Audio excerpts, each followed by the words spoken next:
nogle stykker, så den er godt varm. Ja.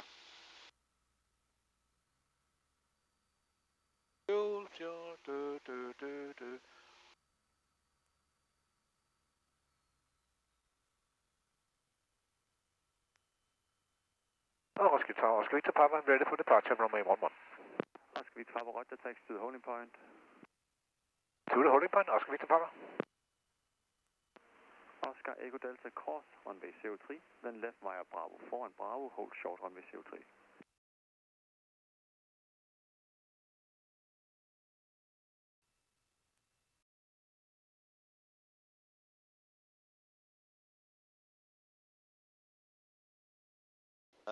Oscar Victor Papa, after departure right turn for port 1,500 feet up below. After departure, right turn port 1,500 feet up below.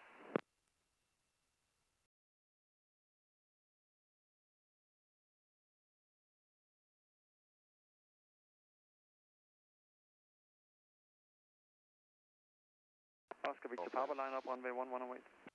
Land runway 11 and wait, Oscar Victor Papa. Jeg kommer ind nede på 03 dernede.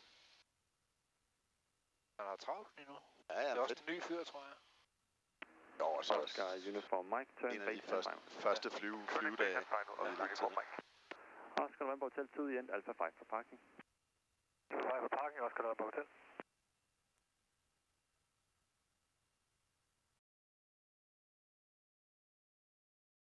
Wind 320 degrees 4 knots, runway 11 clear for takeoff. Clear for takeoff, runway 11, Oscar Victor Papa. Oscar Echo Delta cross runway 03, then it's Bravo Alpha Golf for apron, initially hold short of apron and wait for marshal. Traffic. Crossing runway 03 and pass with the Excellent. Der er sgu meget god power i den her lille maskine. North 6 Golf clear to Traffic. Noble, climb 3,000 feet for level change, squawk 0256. Ah, fedt.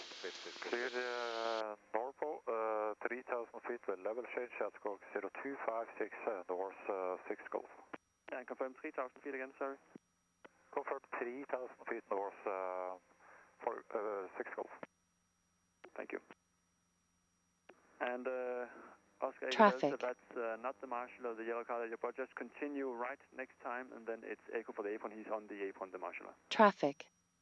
Yeah, okay, so right on the Echo and then wait on the apron for the marshal, Oscar Echo Delta. Sorry for that. Yeah, no, Roger, I could see that myself. Now that's the bird control car. Okay. Og så er det en angle of attack indicator også. Uniform Mike, final runway 11.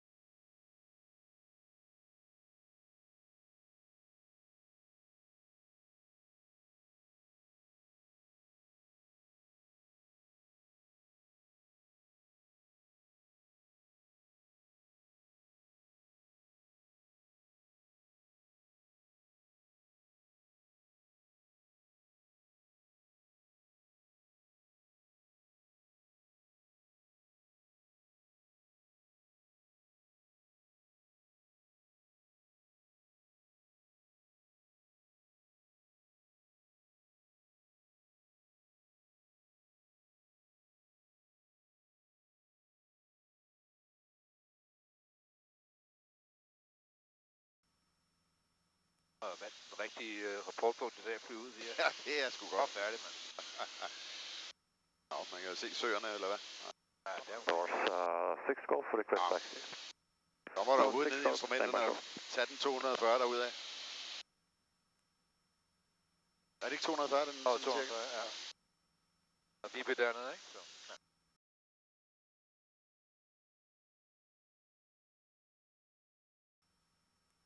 North 6 Golf taxi holding point runway 11 via Golf Alpha and Bravo. Holding from via Golf Alpha and Bravo north 6 Golf.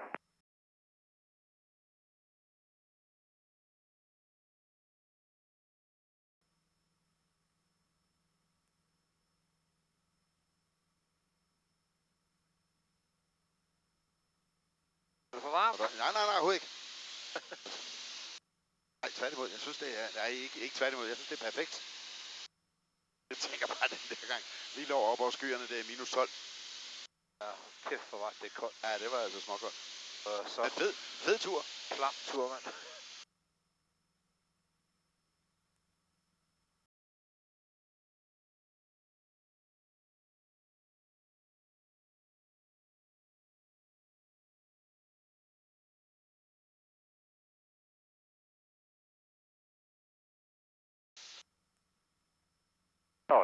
Oscar Victor Papa, passing Bo 1300.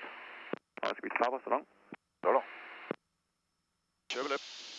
Ja, jeg vil se Storbælt derude. Så, vil du have den? Hvad er den? Jeg er ud til Storebælt, så der skal jeg kigge der. Jeg så snakker med de andre her.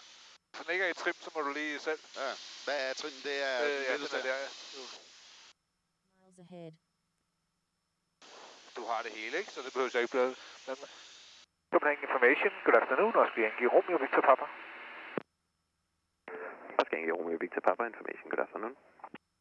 RV7, 2 persons on board, VFR Roskilde, just south of Borup, 1,400 feet, Skorken 7,000, sightseeing west part of Sjælland. Oscar Victor Papa, that is coverage, squawk 5461. 5461 is coming up.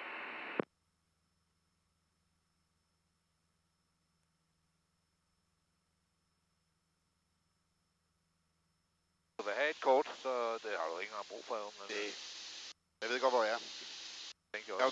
Det er mere, jeg var faktisk i gang med at prøve at decifrere lige, hvor er det henne. You are Fordi identified de mere mode sige, here, der and ligger you det. have some traffic at your 11 to 10 o'clock distance, 2.5 miles at 1,500 feet, unconfirmed, moving eastbound. Ja, bare sådan. Oscar Victor Papa identified, and we have traffic in sight. Oscar Victor Papa. That is covered, QNH 1028. Sorry about that, 1028, Oscar Victor Papa.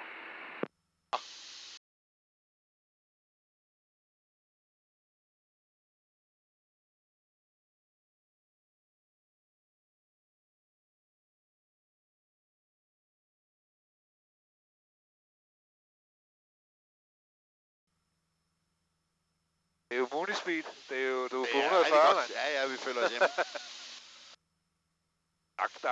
Man kan mærke, der er godt bid i propellen i dag.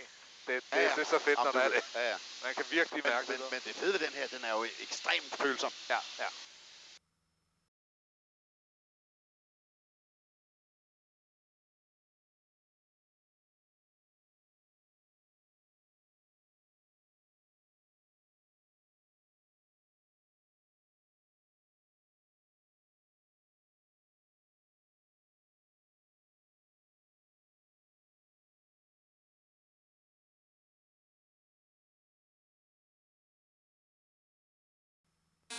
Så er der frit. Ja. Så er der op til loftet, hvis du vil. Det styrer du selv. Ja. Vi skal over skyerne, hvis vi skal have smør. Ja. Oscar Victor Papa, Copenhagen, squawk 5461. Sorry about that, 5461, my mistake. Glem det sgu. Jeg havde tastet halvdelen, så gik den tilbage.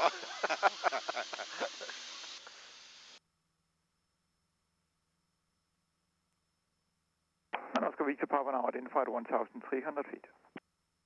Copy, radio contact, Oscar Victor Papa. Ja, jeg tænker lige at lave en 360 grader til højre. Og lige sådan for...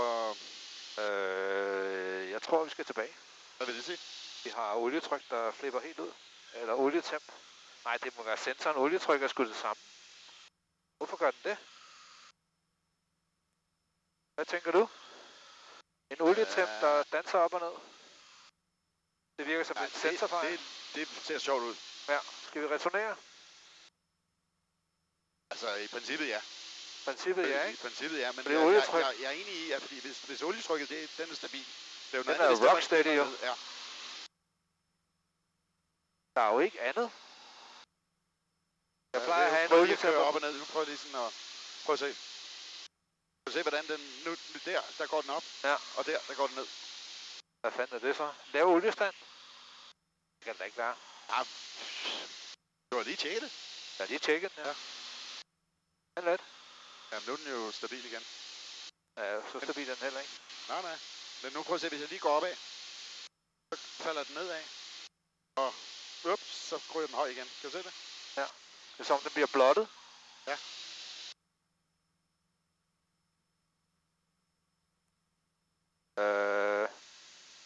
Altså, det er your call. Ja. Det er fint, hvis vi skal vende rundt. Fordi olietryk er det samme. Ja. Og hvis du var i gang med at smide olie, du vil stadig have olietryk, indtil der ikke er mere olie. Ja. Men så skal vi jo også ikke for langt fra en bane, ja. Hvis det er. Men så vil du hvad, så flyver nordpå, lad os flyve op til Valby og se ind. Okay. Du gør det? Yep.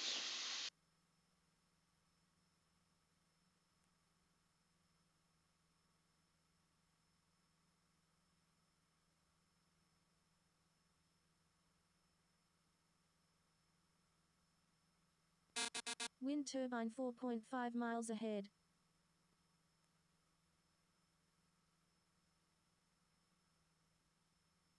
Prøv Valby, den er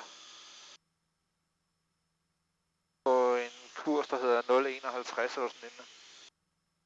Ja, vi skal jo lige udenom kontrolzonen. Ja. Så jeg tænker, vi tager den op af... Men det er bare mere, hvis den smider olie, vi skal vi hurtigt ned. Der har vi nærmeste baner. Ja, det har fordi vi begynder at Tølløse nu. Eller hvad, vi kan også... lad os gå direkte så mod Roskilde, og så bare lad os komme tilbage. Så må vi se på den der jo. Det er meget mærkeligt det der, det har jeg aldrig set før. Nej, jeg tror ikke, vi det er ikke fordi, jeg sidder og stresser over det. Altså, nej, det gør jeg heller ikke. Glider winch launching 5.5. Men det bliver jo... Om sensoren, den... jeg ved, hvor sensoren sidder. Den sidder højt. Ja. Og når den burde være søbet ind i olie lige nu, ikke? Jo. Men det er bare sjovt, når vi gør sådan der, at den virker som om, så bliver den varm. Jamen, så ligesom... Ja, fordi det virker som om, så får den ambient temperatur måske. Eller hvad, lad os gå retur. Ja. Kan vi gå direkte? Ja, det gør vi. Ja. Coming information, Oscar Victor Power. Oscar Victor Power, go ahead. We are returning to Roskilde. Would like to leave your frequency and then go back to Roskilde. Oscar Victor Power, you're welcome to Squawk 7000. God weekend. Squawk 7000, Vienna.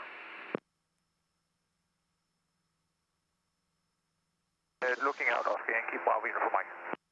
Oscar Uniform November, du skal også holde øje med trafik, der lige har fløjet kontrolzonen fra Køge, flyver mod bane 11. Jeg kalder ikke noget pan lige nu eller noget. Den er en lille smule, der flyver lige ud. Jeg skal en lille smule tryk på højre ben. Okay, så er det fordi, at... du har en trimmer der? Ja. Okay. Oscar Foxtrot, runway 03, clear to land, wind 300 degrees four knots. If you can make a short approach, that will be appreciated. Kan vi tage den via Borup? Ja, du kunne flyve ned til Borup, hvis der. Kan du se Borup herfra? Ja, det kan jeg. Du har Ringsted der, så er det Borup herovre. Ja. Roskilde Tower, Oscar Yankee, Romeo Victor Papa. Roskilde for dem, han ligger på en tæt venstre base nu til bane 03. Jeg tror, det passer fint, hvis du drejer ind nu. Okay. Vi lander bare på 03, så. Ja. Oscar Bravo Echo drejer til venstre, i stedet for at få en venstre medvind bane 11. Vi drejer til venstre for en venstre medvind, Oscar Bravo Echo. Var det Romeo Victor Papa, der kaldte? Oscar Yankee, Romeo Victor Papa, just west of Borup, 1200 feet, request to enter for full stop. Oscar Victor Power, enter via Borup 1500 feet below for right hand approach runway 11, QNH 1027. Enter via Borup for right hand approach runway 11, QNH 1027. Can we make 03 instead? Expect so.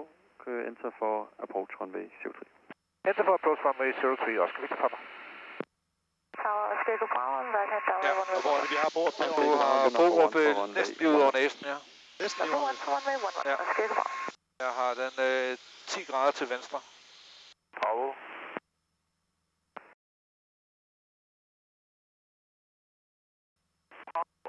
Nej, det her det er en sensor. Det er overbevist om. Vores tryk er stabil. Ja. Roskilde Tower, Oscar Yankee, Bravo, Juliet, Mike. Oscar Yankee, Bravo, Juliet, Mike, Roskilde.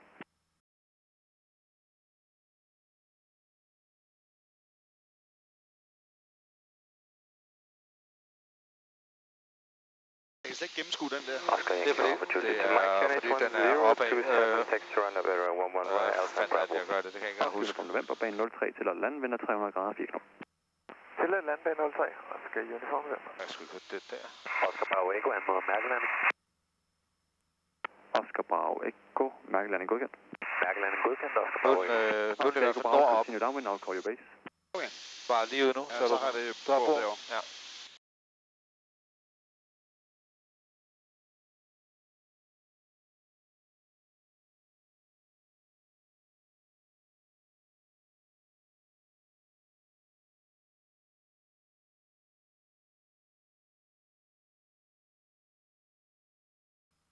Og du har fået entry clearance? Jeg har fået entry clearance, ja.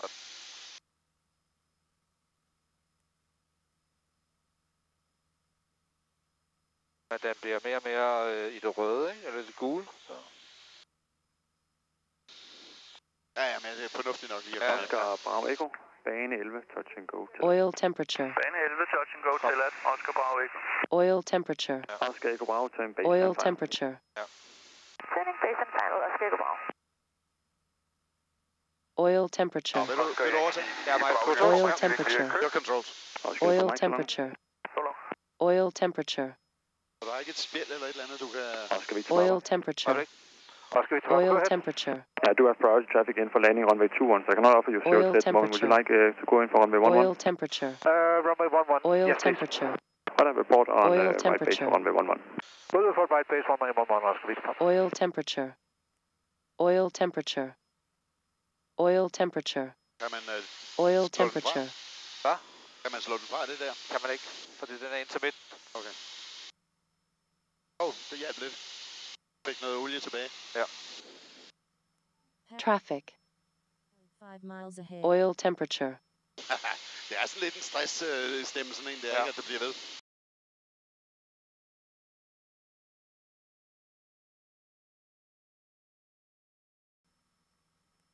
Traffic. Hvor fanden har vi trafik hen? Oscar Victor Papa, please go towards runway kilo for a short while to join that long final to give space for the Oil other priority temperature. traffic. Okay, towards runway kilos for a short while, yes please. Tower low, Sweetcar 71 Victor, establish LS runway 21. Sweetcar 71 Victor, Roskilde Tower, hello, continue number 1 for runway 21. Continue approach number 1, runway 21, Sweetcar 71 Victor. Oscar Echo Bravo, runway 11 cleared to land, wind 300 degrees 4 knots. Runway 11 clear to land, Oscar Echo.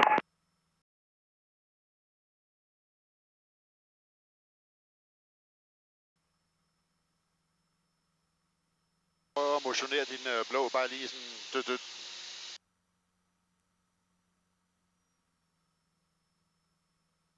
Controlled airspace 400 feet above. Oil temperature. Oil temperature. Oil temperature. Oil temperature. Oil temperature. Oil temperature. Oil temperature. Oscar Bravo Echo, Hamburg, Maryland. Traffic. Oil temperature. Det bliver en normal Oil landing, du skal temperature. fortsætte på medvind. Normal Oil temperature. fortsætte på medvind, Oscar Bravo Echo. Yeah, Oscar Victor Papa, I have to delay you further somehow. Can you turn a bit left to join downwind just Oil for 1 temperature. mile and then go Oil final? temperature. You can get me a little Oil bit. I would temperature. really like to return to runway 11 now. We have slightly high oil pressure. It's Oil not temperature. abnormal. It's abnormal, but we would really like to return to 11. Oil temperature. Oil temperature. Oscar Victor Oil Papa, temperature. then continue. Can you slow Oil down? temperature. We will slow down, yes. Yeah, continue for 11. Hvad fanden har han foran os? Sweetcar 71 Lima, can you keep up the 71 Victor? Can you keep up the speed? Hey, Farmer, do our best, Sweetcar 71 Victor. Thank you. Nå, det er fint nok. 200 feet above. Så, nu er vi Tower, nede i Oscar Echo grønt Bravo, igen. confirm Alpha and Foxtrot. Yeah, thank you, Alpha and Foxtrot. Og så trykker jeg den. Johnson Foxtrot, Oscar Echo Bravo.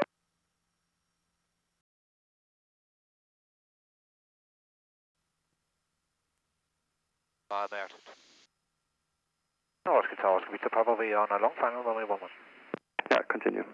Continue, Oscar Victor Papa. I think this is an indicator we have. Its oil temper is okay at some power settings. Yeah, I need to. You need to make one left-hand orbit final. Can you do that, or the other traffic has to go around? Traffic. We can make one over to the left or right. Traffic. Left, please. Thank you. Traffic. Sweetcar 71 Victor, wind 290 degrees, 3 knots, runway 21, clear to land. Clear traffic 1, Sweetcar 71 Victor. Den er meget... Oscar Bravo, vi skal bare fortsætte med, indtil der trafik laver lige en cirkel på finale. Den er meget RPM-afhængig. Ja.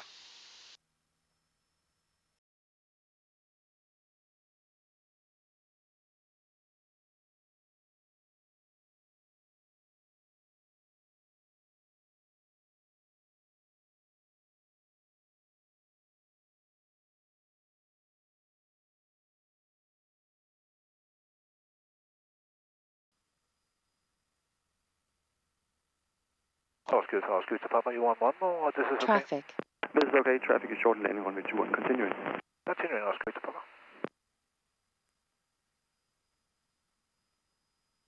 Var det trafik ind til 2-1? Ja. Nå, det er en ILS eller en IFR, så. Okay. Jeg har den, ja.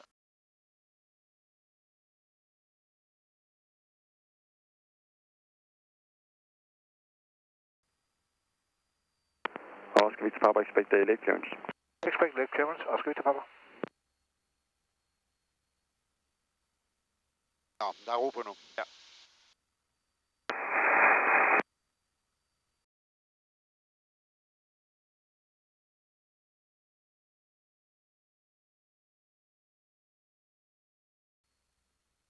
Oscar Victor Papa, runway 11 clear to land, wind 300 degrees, 3 knots. Clear to land, runway 11, Oscar Victor Papa. 200. Sweetcast 71 Victor, right 10 at the end, follow Alpha and Golf for apron, initially hold short, runway 11. Alpha Golf to apron, hold short, runway 11, Sweetcast 71 Victor. 70. Ah, det er 50. sgu da cool, det der. 20. 10. 5. 2. 2. 1. Smukt. Floatet lidt, men Ja, jeg holdt lige lidt høj fart på den. Så. Ja, det er fint nok. Spændt på, hvordan den bund ser ud. Okay, Yankee 95, 97 i zonen via Borup, 1500. Jeg vil sige, hvis den er smattet til, så ja. Men Jeg kan ikke forestille mig. det tror jeg heller ikke.